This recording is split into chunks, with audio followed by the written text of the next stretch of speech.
दोस्तों, जो कहानी आज मैं आपको सुनाने जा रही हूँ उस कहानी का शीर्षक है ज्योति और कहानी लिखी है मुंशी प्रेमचंद्र ने। तो आइए सुनते हैं कहानी ज्योति। विधवा हो जाने के बाद बूटी का स्वभाव बहुत कटु हो गया था। जब बहुत जी जलता तो अपने मृत पति को कोसती, आप तो सिधार गए, मेरे लिए सारा जंजाल छोड़ गए। जब इतनी जल्दी जाना था तो ब्याह न जाने किस लिए किया। घर भुनी भांग नहीं चले थे ब्याह करने। वह चाहती तो दूसरी सगाई कर लेती, अहीरों में इसका रिवाज है।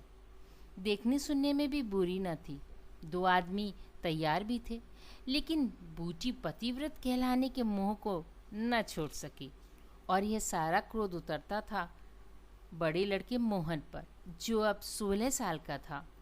सुहन अभी छोटा था और मैना लड़की थी। ये दोनों अभी किसी लायक न थे। अगर ये तीनों ना होते तो बूटी को क्यों इतना कष्ट होता।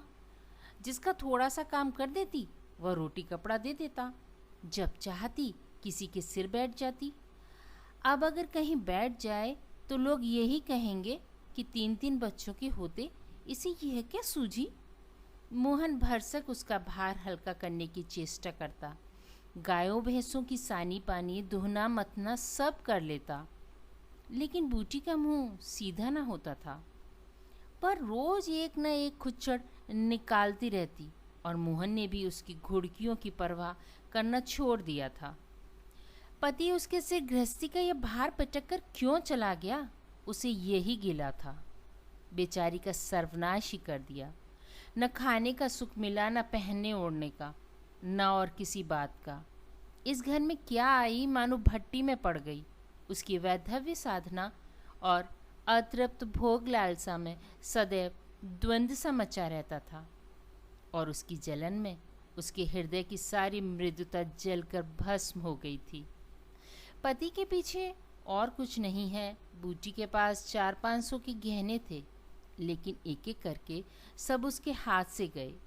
उसी मोहल्ले में उसकी बिरादरी में कितनी औरतें थीं जो उससे जेठ होने गहने झमकाकर, आँख में काजल लगाकर, मांग में सेंदूर की मोटी सी रेखा डालकर मानो उसे जलाया करती थी। इसलिए जब उनमें से कोई विधवा हो जाती तो बूटी को खुशी होती और यह सारी जलन वह लड़कों पर निकालती, विशेषकर मोहन पर शायद सारे संसार की स्त्रियों को अपने ही रूप में देखना चाहती थी। कुत्सा में उसे विशेष आनंद मिलता था। उसकी वंचित लालसा जल न पाकर ओस चाट लेने में ही संतुष्ट होती थी। फिर यह कैसे संभव था कि वह मोहन के विषय में कुछ सुने और पेट में डाल ले।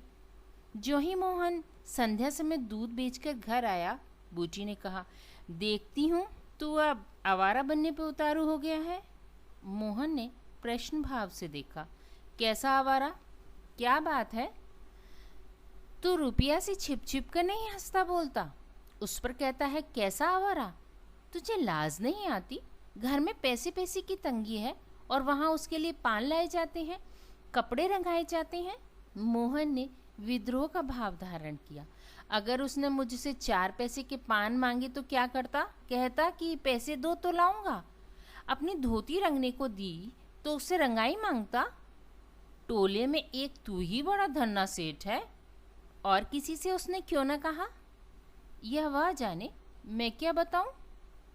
तुझे अब छैला बनने की सूझती है। घर में भी कभी 1 पैसे के पान लाया। यहाँ पान किसके लिए लाता। क्या तेरे लेखे घर में सब मर गए।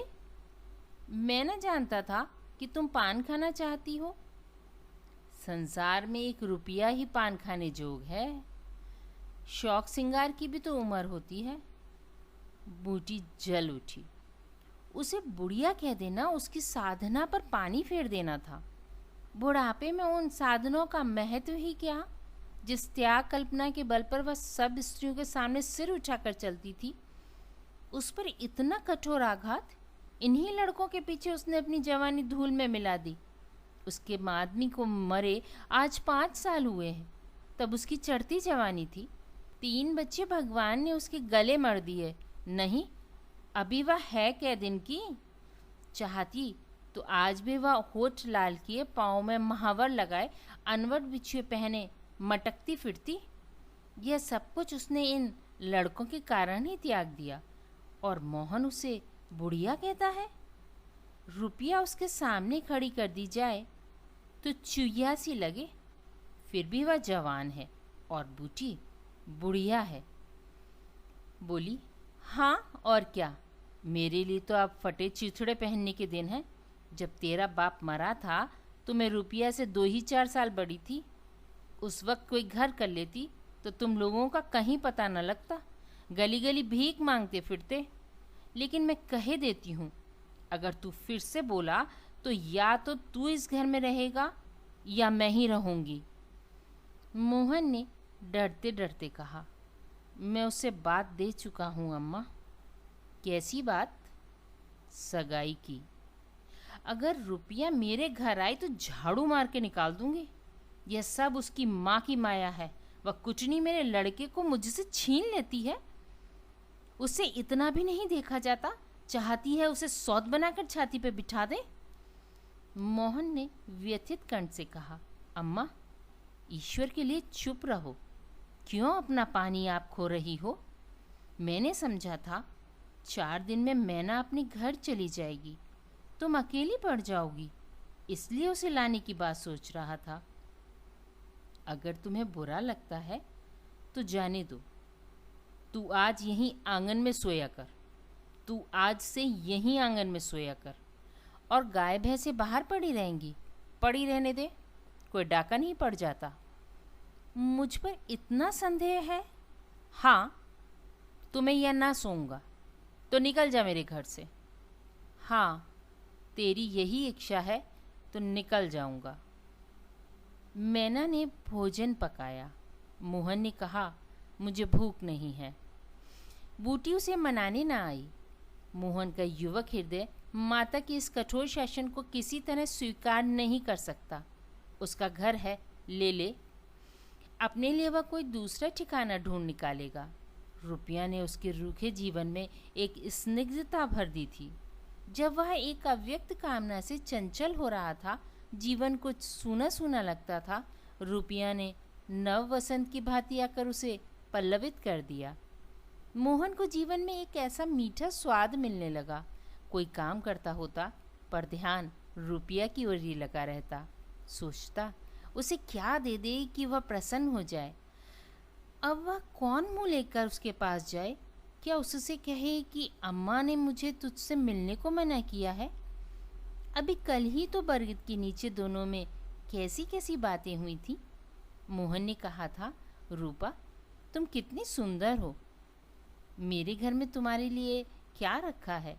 इस पर रुपया ने जो जवाब दिया था वह तो संगीत की तरह अब भी उसके प्राणों में बसा हुआ था। मैं तो तुमको चाहती हूँ मोहन, अकेले तुमको। परगने के चौधरी हो जाओ तब भी मोहन को, मजूरी करने लगो तब भी मोहन को। उसी रुपया से आज मैं जाकर कहे, मुझे अब तुमसे कोई सरोकार नहीं है। नहीं, यह नहीं हो सकता। उसे घर की परवाह नहीं। वह रुपया के साथ माँ से अलग रहेगा। इस जगह न सही, दूसरे मोहल्ले में सही।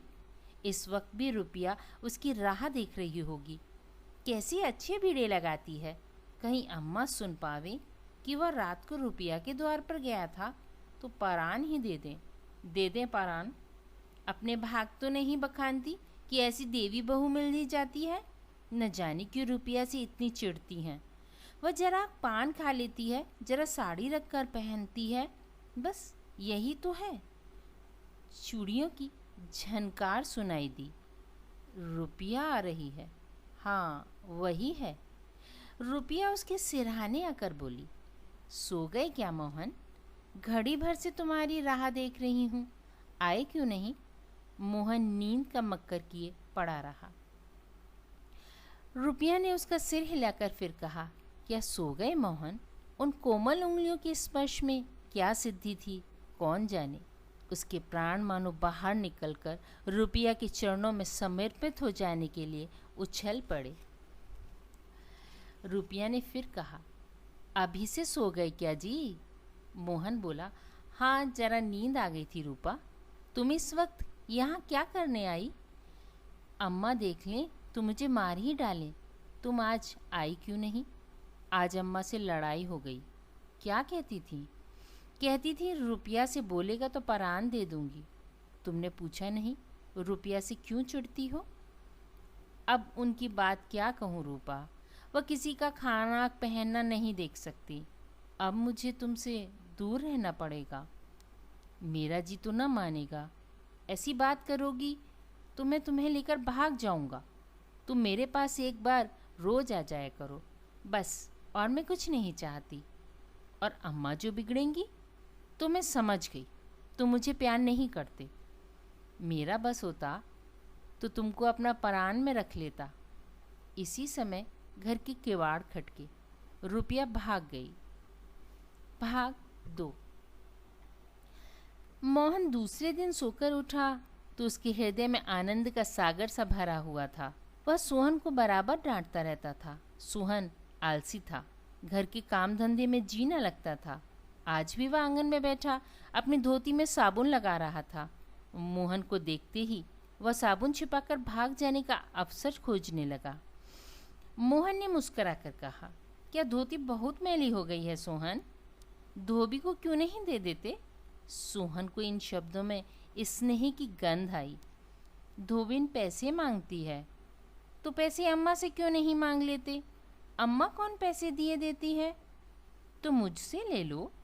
यह कहकर उसने एक ही कन्नी उसकी ओर फेंकी। मोहन सोहन प्रसन्न हो गया। भाई और माता दोनों ही उसे धिक्कारते थे। बहुत दिनों बाद आज उसे स्नेह की मधुरता का स्वाद मिला। एक कन्नी उठा ली और धोती को वहीं छोड़कर गाय को खोलकर ले चला। मोहन ने कहा, तुम रहने दो, मैं इसे लिए जाता हूँ। सोहन ने पगहिया भाई को देकर फिर पूछा, तुम्हारे लिए चिलम रख लाऊं? जीवन में आज पहली बार सोहन ने भाई के प्रति ऐसा सद्भाव प्रकट किया। इसमें क्या रहस्य है, यह मोहन की समझ में न आया। बोला, आग हो तो रख लाओ। मैं ना सिर के बाल खोले आंगन में घरौंदा बना रही थी। मोहन को देखते ही उसने घरौंदा बिगाड़ दिया और आंचल में बाल छिपाकर रसोई घर में बर्तन उठाने चली। मोहन ने पूछा, क्या खेल रही थी मैना? मैना डरी हुई बोली, कुछ तो नहीं। तू तो बहुत अच्छा घरौंदा बनाती है, जरा बना देखूं। मैना का रुआसा चेहरा खेल उठा। प्रेम के शब्द में कितना जादू है। मुंह से निकलते ही जैसे सुगंध फैल गई। जिसने सुना उसका हृदय खिल उठा। जहाँ भय था वहाँ विश्वास चमक उठा। जहाँ कटुता थी वहाँ अपनापन झलक पड़ा। चारों ओर चेतना छा गई। कहीं आलस्य नहीं, कहीं खिन्नता नहीं। मोहन का हृदय आज प्रेम से भरा हुआ है। उसमें सुगंध का विकर्षण हो रहा है। मैना घरौंदा बनाने बैठ गई। मोहन ने उसके उलझे हुए बालों को सुलझाते हुए कहा, तेरी गुड़िया का ब्याह कब होगा मैना? नेवता दे, कुछ मिठाई खाने को मिले। मैना का मन आकाश में उड़ने लगा। अब भैया पानी मांगे तो वह लोटे को राख से खूब चमाचम करके पानी ले जाएगी। अम्मा पैसे नहीं देती। गुड्डा तो ठीक हो गया है, ठीका कैसे भेजूं? कितने पैसे लेगी? 1 पैसे के बतासे लूँगी और 1 पैसे का रंग। जोड़े तो रंग जाएंगे कि नहीं? तो 2 पैसे में तेरा काम चल जाएगा। तो 2 पैसे दे दो भैया, तो मेरी गुड़िया का ब्याह धूमधाम से हो जाए। मोहन ने पैसे हाथ में लेकर मैना को दिखाए। मैना लपकी। मोहन ने हाथ ऊपर उठाया। मैना ने हाथ पकड़कर नीचे खींचना शुरू किया। मोहन ने उसे गोद में उठा लिया। मैना ने पैसे ले लिए और नीचे उतरकर नाचने लगी। फिर अपनी सहेलियों को विवाह का नेवता देने के लिए भागी। उसी वक्त बूटी गोबर का झोवा लिए आ पहुंची। मोहन को खड़े देखकर कठोर स्वर में बोली, अभी तक मटर गश्ती ही हो रही है, भैंस कब दुही जाएंगी? आज बूटी को मोहन ने विद्रोह भर जवाब न दिया, जैसे उसके मन में माधुरी का कोई सोता सा खुल गया हो। माता को गोबर का बोझ लिए देखकर उसने झोवा उसके सिर से उतार दिया। बूटी ने कहा, रहने दे, जाकर भैंस दूँ, मैं तो गोबर लिए जाती हूँ। तुम इतना भारी बोझ क्यों उठा लेती हो? मुझे क्यों नहीं बुला लेती? माता का हृदय वात्सल्य से गदगद हो उठा। तू जा अपना काम देख, मेरे पीछे क्यों पड़ता है? गोबर निकालने का काम मेरा है, और दूध कौन दुहेगा वह भी मैं करूँगा। तू इतना बड़ा जोधा है कि सारे काम कर लेगा? जितना कहता हूँ उतना तो कर लूँगा। तो मैं क्या करूँगी? तुम लड़कों से काम लो, जो तुम्हारा धर्म है। मेरी सुनता है कोई? भाग 3। आज मोहन बाजार से दूध पहुंचाकर लौटा तो पान, कत्था, सुपारी, एक छोटा सा पानदान और थोड़ी सी मिठाई लाया। बूटी बिगड़ कर बोली, आज पैसे कहीं फालतू मिल गए थे क्या?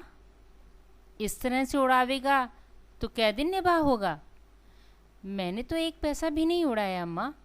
पहले मैं समझता था तुम पान खाती ही नहीं हो, तो अब मैं पान खाऊंगी?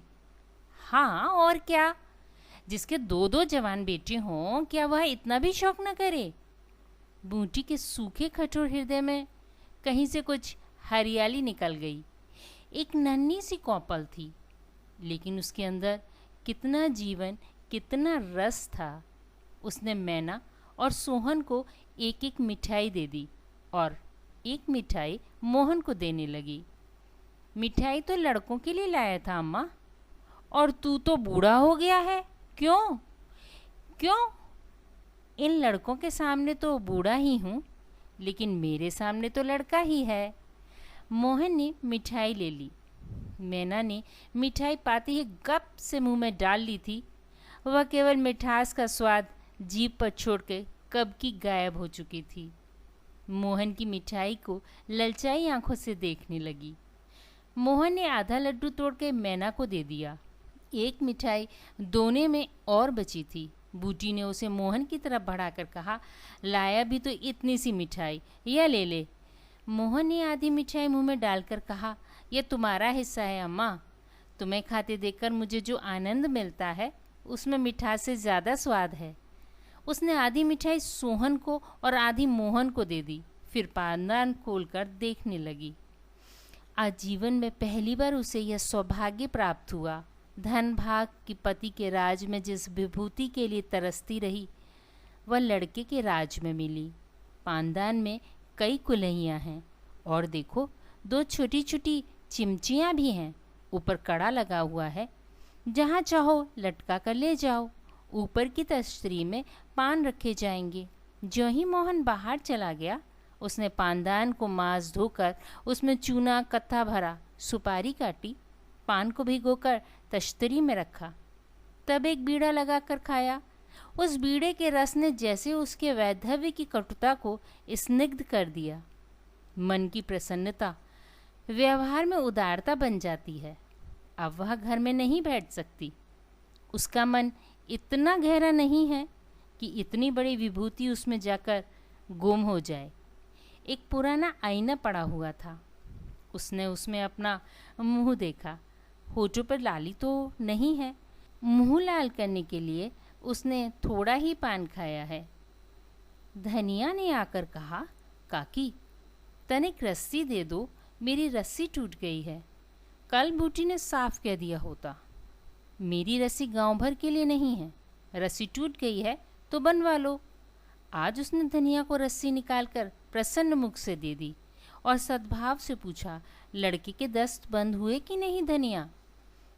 धनिया ने उदास मन से कहा, नहीं काकी, आज दिन भर दस्त आए, जाने दांत आ रहे हैं। पानी भर ले तो चल, जरा देखूं दांत ही हैं कि और कुछ फसाद है। किसी की नज़र वज़र तो नहीं लगी? अब क्या जाने काकी, कौन जाने किसकी आंखें फूटी हैं। चंचल लड़कों को नज़र का बड़ा डर रहता है। जाते चुमकार कर बुलाया, झट उसकी गोद में चला जाता है। ऐसा हंसता है कि तुमसे क्या कहूँ। कभी कभी माँ की नज़र भी लग जाया करती है। एनौज काकी, भला कोई अपने लड़के को नज़र लगाएगा? यही तो तू नहीं समझती, नज़र आप ही आप लग जाती है। धनिया पानी लेकर आई तो बूटी उसके साथ बच्चे को देखने चली। तू अकेली है, आजकल घर के काम धंधे में बड़ा अंडस होता होगा। नहीं अम्मा, रुपया आ जाती है, घर का कुछ काम कर देती है, नहीं अकेले तो मेरी मरण हो जाती। बूटी को आश्चर्य हुआ। रुपया को उसने केवल तितली समझ रखा था। रुपया? हाँ काकी, बेचारी बड़ी सीधी है, झाड़ू लगा देती है, चौका बर्तन कर देती है और लड़की को भी संभालती है। गाड़े समय कौन किसी की बात पूछता है काकी?